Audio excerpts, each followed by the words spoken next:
Good morning दोस्त, मैं Randhir sir. पिछले क्लास में हम आप लोगों को नेटवर्क एंड लाइन्स में पढ़ा चुके हैं।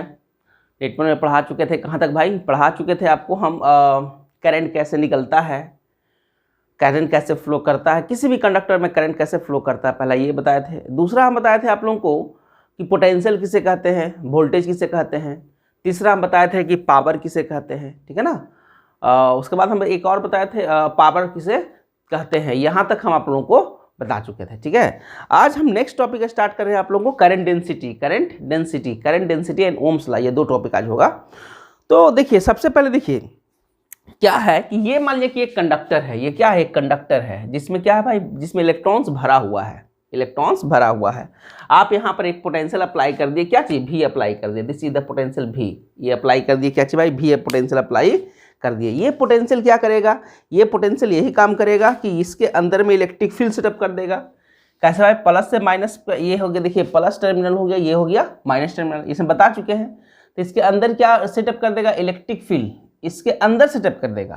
क्या चीज भाई? इलेक्ट्रिक क्या करेगा? ये इलेक्ट्रिक फील्ड है, इलेक्ट्रिक फील्ड है ना, इलेक्ट्रिक फील्ड।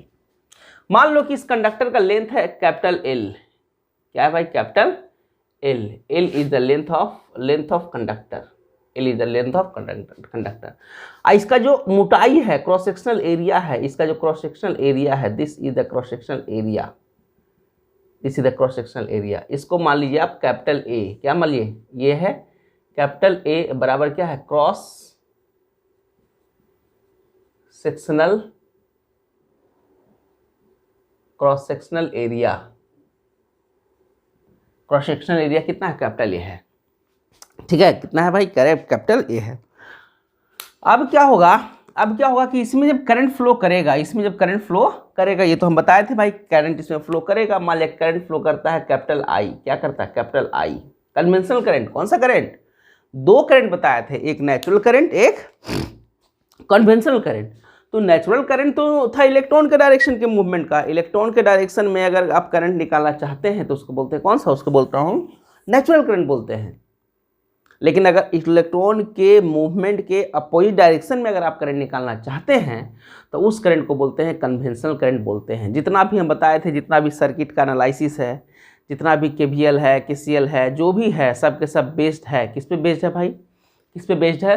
तो कन्वेंशनल करंट डायरेक्शन पे बेस्ड होता है। ये पिछले क्लास में इतना दूर तक हो चुका था। अब देखिए करंट डेंसिटी कैसे डिफाइन होता है। करंट डेंसिटी बोलता है कि ये क्रॉस सेक्शनल एरिया से एक क्रॉस सेक्शनल ए बराबर कितना होना चाहिए? 1 होना चाहिए। एक क्रॉस सेक्शनल एरिया से जितना करंट फ्लो करता है उसको बोलते हैं क्या चीज? उसको बोलते हैं करंट डेंसिटी। उसको क्या बोलते हैं? Current density. करंट डेंसिटी होता है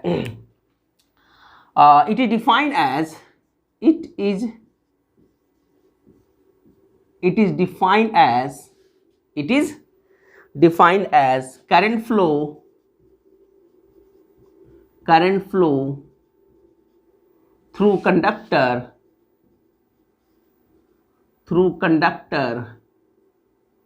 current flow through conductor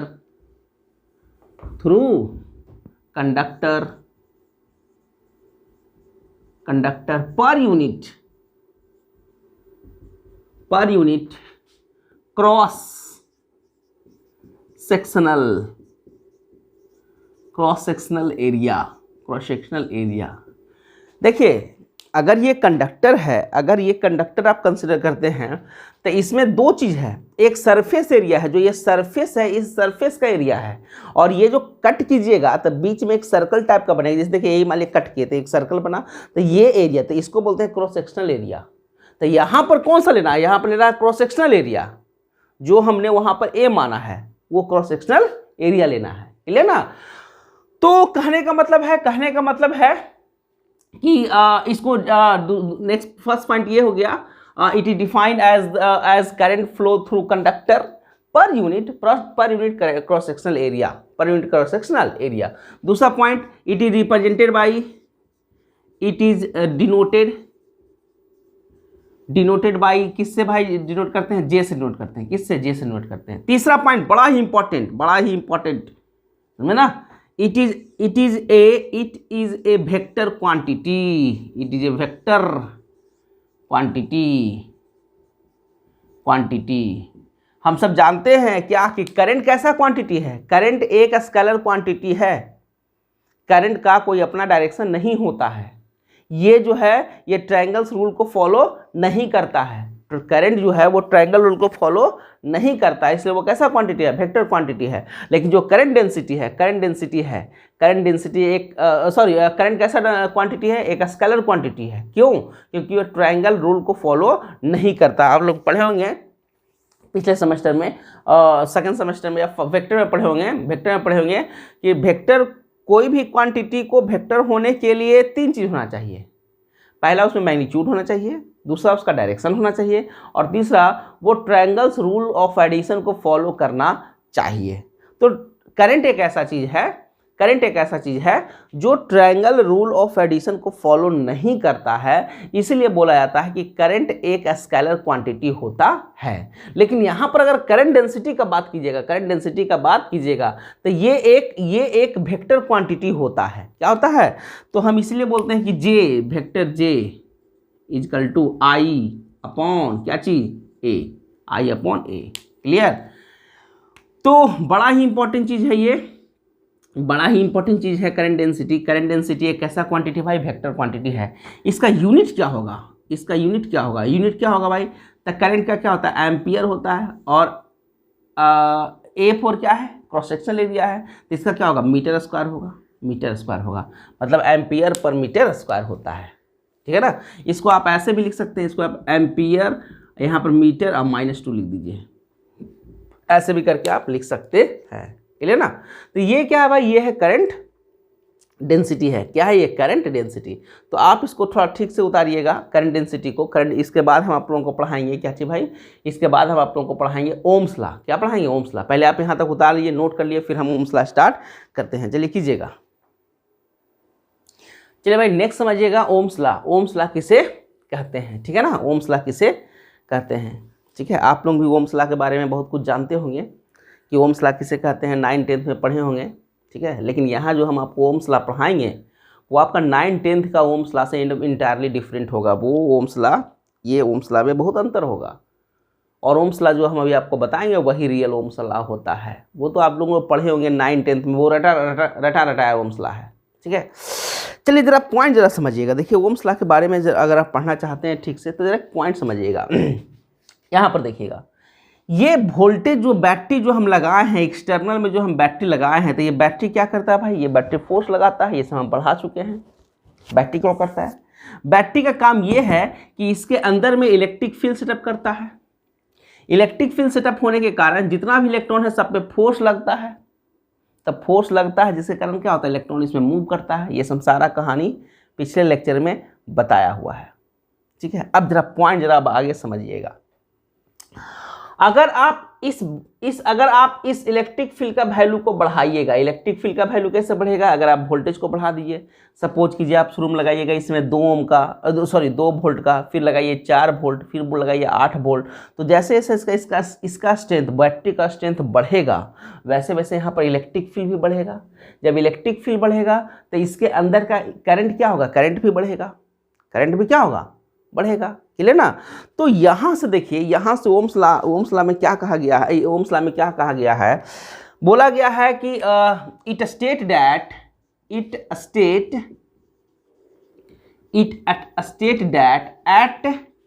constant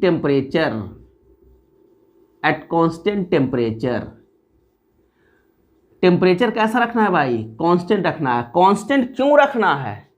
अगर आप टेम्परेचर को वैरीज करवा दीजिएगा तो इलेक्ट्रॉन का प्रॉपर्टीज बदल जाएगा। आप लोगों ने पढ़ा होगा 3rd सेमेस्टर में सेमीकंडक्टर में अगर आप कोई टेम्परेचर अप्लाई नहीं करते हैं तो वो इंसुलेटर की तरह बिहेव करता है। T = 0 केल्विन पर semiconductor behaves as a insulator, पढ़े होंगे। तो उसके बाद क्या होता है कि T = 300 केल्विन पर है जो बिहेव करता है परफेक्ट कंडक्टर की तरह। तो ये सब कहानी क्या कहता है कि अगर आप टेम्परेचर को बदलिएगा तो इलेक्ट्रॉन का प्रॉपर्टीज क्या होता है, इलेक्ट्रॉन का प्रॉपर्टीज चेंज होता है। तो वही कहानी इसीलिए हम यहाँ पे कह रहे हैं कि ओम्स लॉ को जब स्टेट किया गया, ओम्स लॉ जब अपना स्टेटमेंट दिए थे तो टेम्परेचर कैसा रखे थे, constant. At it state that at constant temperature, temperature constant होना बहुत जरूरी है। अगर टेम्परेचर वेरीज करेगा तो इलेक्ट्रॉन का वेलोसिटी, इलेक्ट्रॉन का मोबिलिटी, इलेक्ट्रॉन का प्रॉपर्टीज भी वेरीज करने लगेगा, तो कभी भी वो सही एग्जैक्ट वैल्यू आपको नहीं मिल पाएगा। क्लियर ना। तो क्या बोला गया था, it state that at constant temperature current density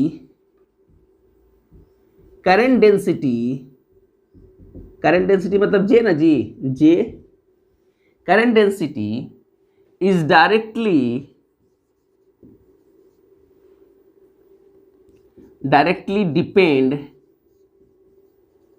depend on applied electric field in conductor. क्या कहा गया था ओम्स लॉ में, क्या कहा गया था, यही स्टेटमेंट था बाबू। ये जो तुम सब पढ़ता होगा भी डायरेक्टली प्रोपोर्शनल टू आई, तो ये सब स्टेटमेंट नहीं था, ये सब स्टेटमेंट नहीं था। ठीक है, पहले समझिएगा, एकदम बढ़िया समझिएगा। ओम्स लॉ में क्या कहा गया कि ओम साहब ने यही बोला था कि अगर टेम्परेचर को अगर आप कांस्टेंट रखते हैं, तो इसमें जो इस जो कंडक्टर में जो करंट डेंसिटी होगा वो डायरेक्टली डिपेंड करेगा किस पे, इस इलेक्ट्रिक फील्ड पे डिपेंड करेगा, इस वोल्टेज पे डिपेंड नहीं करेगा। ये वोल्टेज तो भाई एक्सटर्नली ना लगाया हुआ है जी, ये वोल्टेज तो एक्सटर्नल चीज है। इसके अंदर में क्या गया, इसके अंदर में गया इलेक्ट्रिक फील्ड। ये वोल्टेज जो है, ये वोल्टेज है हमने बाहर से लगाया है, इसके अंदर में सेटअप क्या हुआ भाई, इलेक्ट्रिक फील्ड सेटअप हुआ है। तो ओम साहब ने यही बोले थे, it state that at constant temperature current density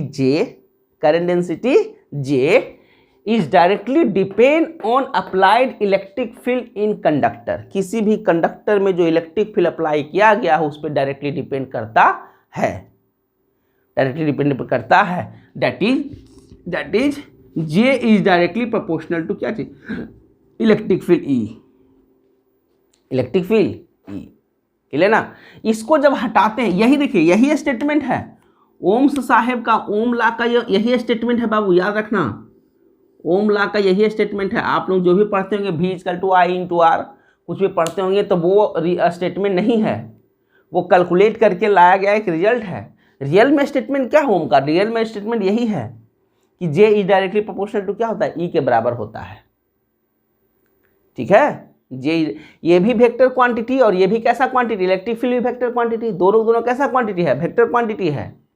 electric field भी वेक्टर और करंट डेंसिटी भी कैसा, वेक्टर क्वांटिटी है। तो रियल में स्टेटमेंट ये दिया गया था, समझे ना। अब चलिए आगे देखिएगा इसको, यही ओम्स का नियम है बाबू, कहीं भी कुछ भी होगा तो यही लिखना है। तो अब देखिएगा, जब इसको आप हटाते हैं तो J बराबर लिखते हैं, तो यहाँ पर एक कांस्टेंट आता है, इसको बोलते हैं सिग्मा × E। आपको हम पढ़ाए थे सिग्मा क्या है भाई, वेयर सिग्मा बराबर क्या है, सिग्मा बराबर कंडक्टिविटी। डिपेंड ऑन किस पे डिपेंड करता है भाई, तो फर्स्ट में डिपेंड ऑन किस पे डिपेंड करता है, फर्स्ट में नंबर ऑफ चार्ज कैरियर मतलब N पे। दूसरा मोबिलिटी ऑफ चार्ज कैरियर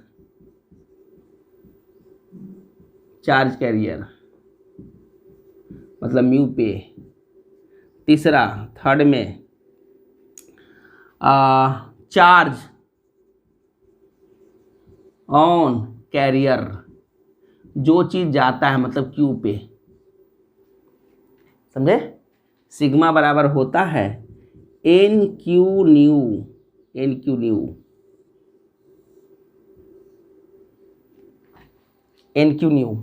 ठीक है, यही होता है। ठीक है, तो देखिए ये अब होता है जब आप डायरेक्टली प्रोपोर्शनल हटाइएगा तो यहाँ पर सिग्मा आता है। क्या आता है भाई, सिग्मा आता है। ठीक है ना। अब देखिएगा यहाँ पर लिखिएगा बी नो डैट हम लोग जानते हैं, क्या जानते हैं भाई, कि जे बराबर क्या होता है भाई, आई अपॉन ए होता है, अभी पढ़े थे, ठीक है। ई बराबर क्या होता है, ई बराबर क्या होता है, भी अपॉन एल होता है, भी अपॉन एल होता है। ये कैसे होता है, याद करो, फॉर्मूला बताए थे, भी equal to integration E into D X, बताए थे। हाँ, तो डी एक्स का वैल्यू कितना है, 0 से लेकर कैपिटल एल तक है, लेंथ कितना है टोटल, कैपिटल एल है ना जी। तो यानी क्या होगा भाई, ई होगा यहाँ पे, इंटीग्रेशन होगा डी एक्स होगा, 0 से लेकर एल तक होगा, तो क्या होगा, ई इंटू एल होगा, ई इंटू एल होगा। आगे यहाँ पर माइनस लगाते थे, तो लेकिन यहाँ पर मैग्नीट्यूड लेंगे, भी बराबर, ठीक है ना। तो इसीलिए ई बराबर कितना होगा भाई, देखिए भी अपॉन एल होगा, भी अपॉन एल होगा। ये फॉर्मूला हम आपको बताए थे पिछले क्लास में, ठीक है ना। तो यहाँ से देखिए, यहाँ से ई बराबर क्या है, भी अपॉन एल होगा, होगा ना। अब इसको देखिए, इसमें पुट कर देंगे, तो नाउ अब देखिएगा क्या क्या चीज़ होगा, क्या क्या चीज़ होगा भाई, जे के पर क्या पुट होगा, आई अपॉन ए पुट होगा, बराबर सिग्मा इंटू ई के पर क्या पुट होगा, भी अपॉन एल पुट होगा, होगा भी अपॉन एल होगा। अब चलिए देखिएगा, यहाँ से देखिएगा, तो भी बराबर हम करते हैं भी, अब सबको इधर भेजो, सबको इधर भेजो, तो देखिए क्या होगा भाई, देखिए यहाँ पर एल होगा, एल होगा, इधर चल जाएगा, अब बटा ए होगा, इंटू आई होगा, और सिग्मा क्या होगा, 1 बटा सिग्मा होगा, 1 बटा सिग्मा। देखिए ज़रा, ये नीचे आएगा, ये इधर जाएगा, और ये नीचे आएगा, ये इधर जाएगा, तो भी हुआ। अब देखिए, याद कीजिए, हम बताए थे आपको क्या चाहिए, रेसिस्टिविटी, बताए थे कि रो बराबर होता है 1 बटा सिग्मा, ये भी आपको फॉर्मूला बताया हुआ है रेसिस्टिविटी का। तो यहाँ पे क्या पुट होगा, यानी भी बराबर क्या होगा भाई, यहाँ पे क्या पुट होगा, यहाँ पर रो पुट होगा, रो इंटू एल बटा ए होगा, इंटू आई होगा,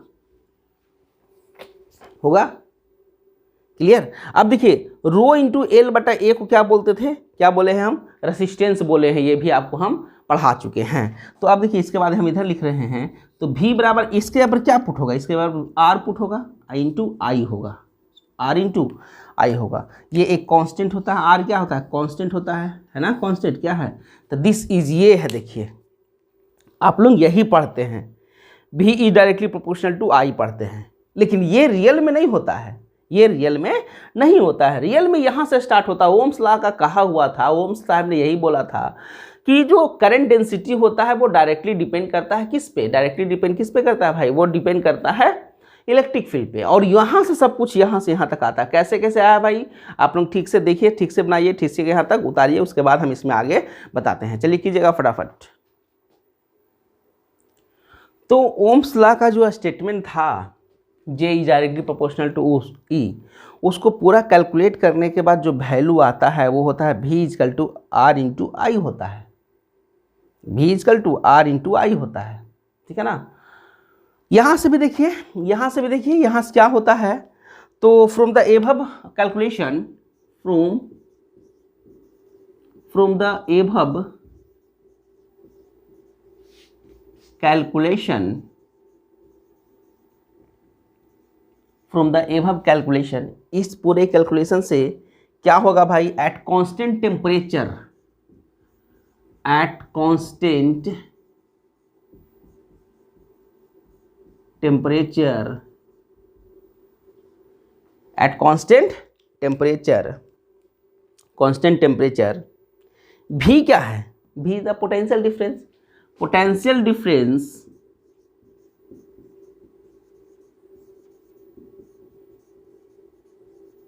डिफरेंस भी इज डायरेक्टली डिपेंड ऑन, किस पे डिपेंड करता है, ये कौन सा करंट है, नेचुरल करंट की कन्वेंशनल करंट, ये है conventional current, directly depend on conventional current, conventional current. यहां से यही देखिए निकलता है। पूरा का पूरा कैलकुलेशन करने के बाद आपको क्या आया, भी बराबर आर इंटू आई आया, भी बराबर आर इंटू आई आया। जहां पर आर क्या है भाई, आर क्या है यहाँ पर लिखिएगा, आर बराबर क्या है, ये है रेसिस्टेंस, ये क्या है, रेसिस्टेंस है, और ये क्या है भाई, कांस्टेंट है, क्या है ये, कांस्टेंट है, ये क्या है, ये कांस्टेंट है। क्यों, कौन, रो इंटू एल बटा ए है, तो ये कांस्टेंट क्यों होगा भाई, ये कांस्टेंट क्यों होगा? क्योंकि यहाँ पर देखिए रेसिस्टिविटी रो कांस्टेंट है, और अगर टेम्परेचर कांस्टेंट होगा तो एल का वैल्यू भी कांस्टेंट होगा, क्योंकि हम जानते हैं कि कोई भी कंडक्टर फैलता है या सिकुड़ता है कब? जब टेम्परेचर बढ़ता है या घटता है तब। लेकिन यहाँ पर तो हम क्या बोल रहे हैं कि टेम्परेचर कैसा रखना है? Eight constant temperature. तो जब टेम्परेचर कांस्टेंट होगा तो एल क्या होगा? एल हमेशा कांस्टेंट होगा और एरिया भी कांस्टेंट होगा। तो रो तो कांस्टेंट है, ये है रो क्या बताता है? रो रेसिस्टिविटी बताता है। ये क्या बताता है? कि ये बताता है कि किसी भी मटेरियल का कितना वैल्यू उसका होगा, ठीक है ना। तो रेसिस्टिविटी रो हो गया, एल कांस्टेंट, ए भी कांस्टेंट, तो ये सब के सब क्या है भाई? कांस्टेंट है। तो आर बराबर रो इंटू एल बटा ए है, आर बराबर रो इंटू एल बटा ए है। तो यहाँ पर देखिए ये कांस्टेंट होता है, कांस्टेंट होता है। तो यही कहने का मतलब होता है कि पूरा का पूरा ओम्स लॉ को पूरा का पूरा आप कैलकुलेट कीजिए, पूरा का पूरा आप उसका सब कुछ कैलकुलेशन कीजिएगा, तो आपको मिलेगा V बराबर आर इंटू आई मिलेगा, V बराबर आर इंटू आई मिलेगा। तो यही हम लिखे from the above calculation eight constant temperature potential difference V is directly depend on conventional current I यहाँ पर लिख दो, यहाँ पर क्या कन्वेंशनल करंट I लिख दो।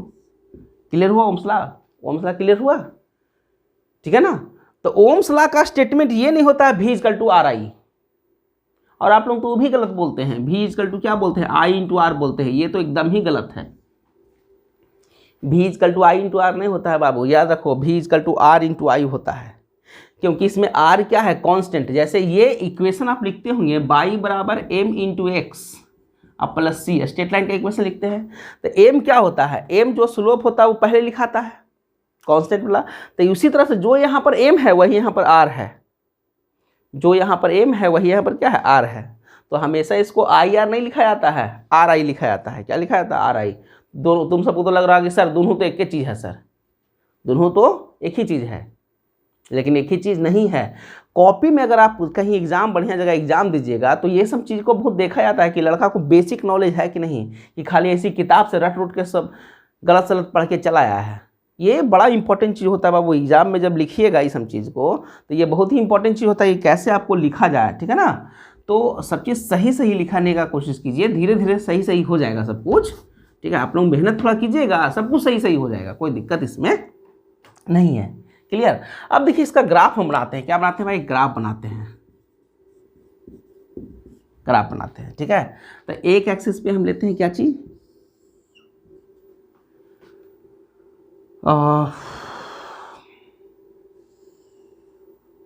इस पे हम ले लेते हैं, मान लिया V ले लेते हैं, इस पे ले लेते हैं I ले लेते हैं,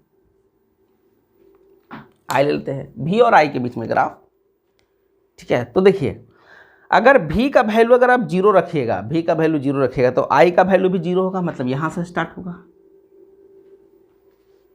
ठीक। V के वैल्यू को बढ़ाइए तो I का वैल्यू भी क्या होगा? बढ़ेगा। कैसे बढ़ेगा भाई? तो एक पॉइंट खोजिए, मान लिया कि V का वैल्यू आप रखे 1 वोल्ट, I का वैल्यू भी कुछ ना कुछ मिलेगा। तो मान लिया कि ये पॉइंट मान लिया यहाँ पर मिला, फिर पॉइंट वो वहाँ पर मिलेगा, फिर यहाँ पर मिलेगा, फिर यहाँ पर मिलेगा, फिर यहाँ पर मिलेगा। और अगर आप V के वैल्यू को रिवर्स कर दिए, रिवर्स कहने का मतलब कि जहाँ ये प्लस है वहाँ पर आप माइनस कर दिया, जहाँ माइनस है वहाँ पर प्लस कर दिएगा, तो करंट उल्टा फ्लो करने लगेगा। हम ये बताए थे कि कन्वेंशनल करंट पॉजिटिव टर्मिनल से निकलता है और कंडक्टर के थ्रू किसके पास आता है? नेगेटिव टर्मिनल के पास आता है। ये हम आप लोगों को बताए थे।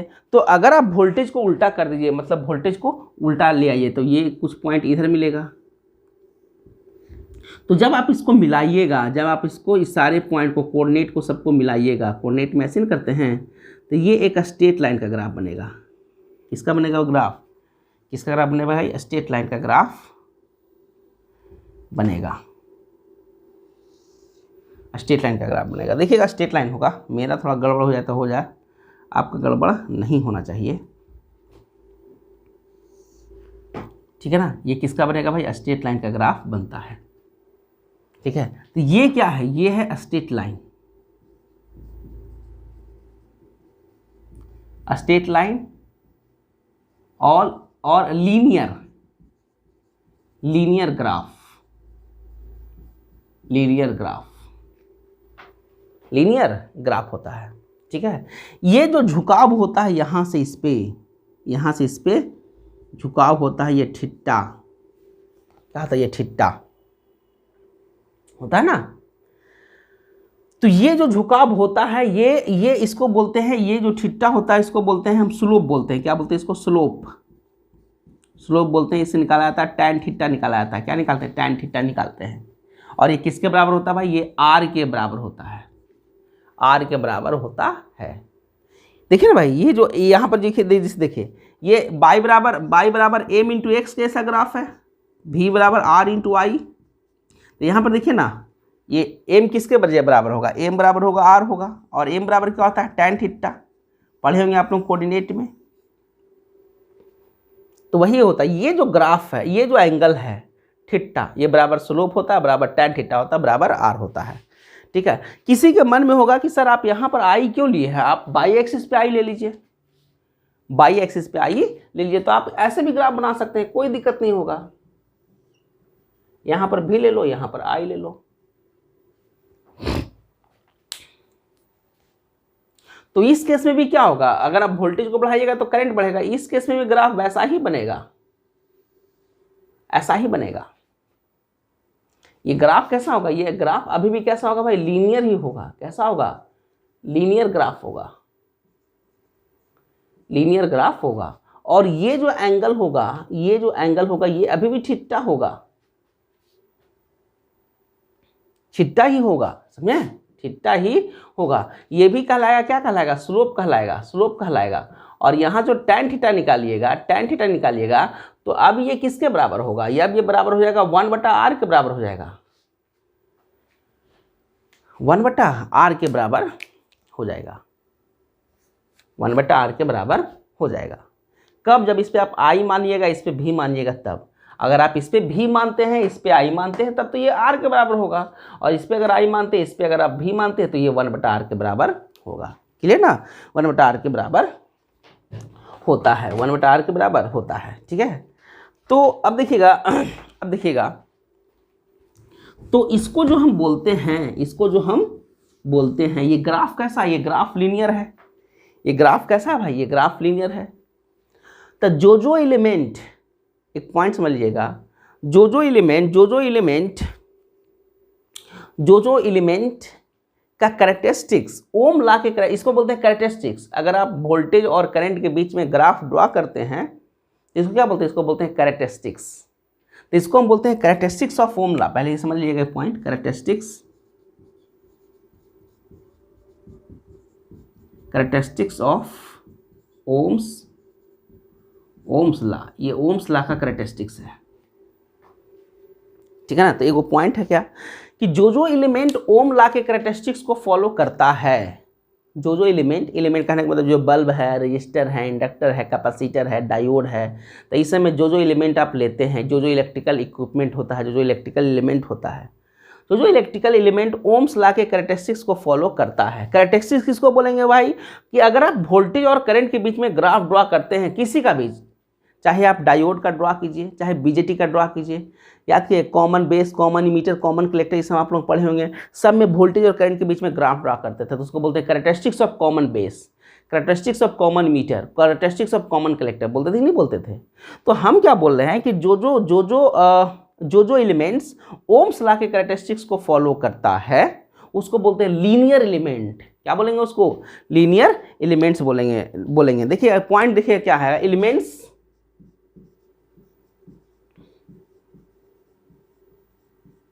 elements which follow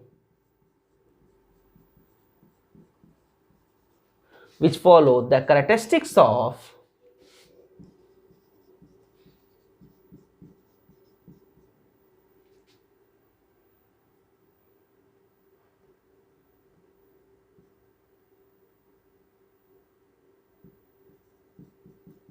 characteristics of Ohm's law. Ohm's law is called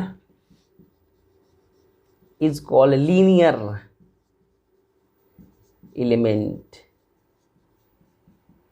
ठीक है ना? देखिएगा, elements which follow the characteristics of Ohm's law is called linear element.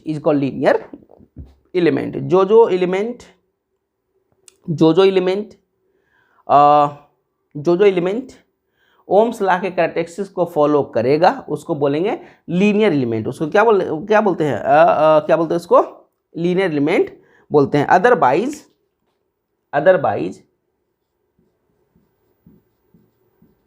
Otherwise non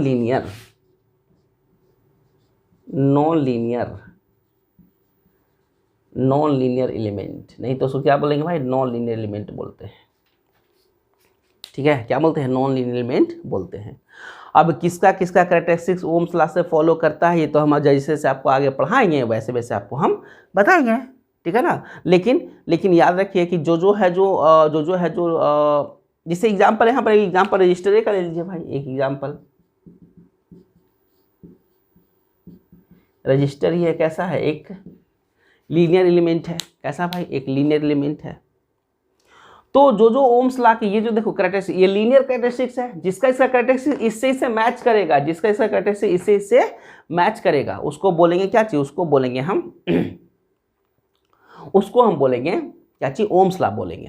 क्या बोलेंगे? ओम्स लॉ बोलेंगे।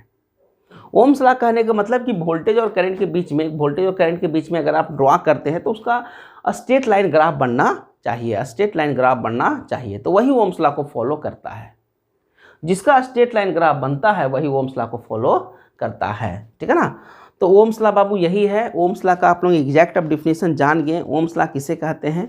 तो ओम्स लॉ बोला जाता है, ओम्स लॉ बोला किसे जाता है भाई? तो ओम्स लॉ एक ऐसा चीज़ होता है जो ओम्स का स्टेटमेंट एक ऐसा होता है जो करंट डेंसिटी पे डिपेंड करता है। Current density directly depend upon the applied electric field. उसको पूरा कैलकुलेट करने के बाद V = R इंटू आई का इक्वेशन आता है, ठीक है ना। तो यही आप लोगों का ओम्स लॉ था, यही आप लोगों का क्या था? ओम्स लॉ था। नेक्स्ट क्लास में हम आप लोगों को पढ़ाएंगे क्लासिफिकेशन ऑफ एलिमेंट्स पढ़ाएंगे आप लोगों को। नेक्स्ट टॉपिक यही पढ़ना है, क्लासिफिकेशन ऑफ एलिमेंट। तो ओम्स लॉ में आज इतना ही दूर तक। इसके नेक्स्ट क्लास में हम इस पर कुछ सवाल भी बताएंगे। सीरीज पैरेलल एक्टिव पैसिव बताएंगे, फिर सीरीज पैरेलल बताएंगे, कुछ सवाल बताएंगे। अच्छा सवाल रहेगा उस पर। जब तक आप इसको अच्छा से नोट कर लीजिए, अपने नोट्स में अच्छा से बना लीजिए, ठीक है ना। चलिए ठीक, थैंक यू। तो आज इतना ही दूर तक रहने दीजिए, बाकी फिर नेक्स्ट क्लास में, ठीक है ना। Thank you.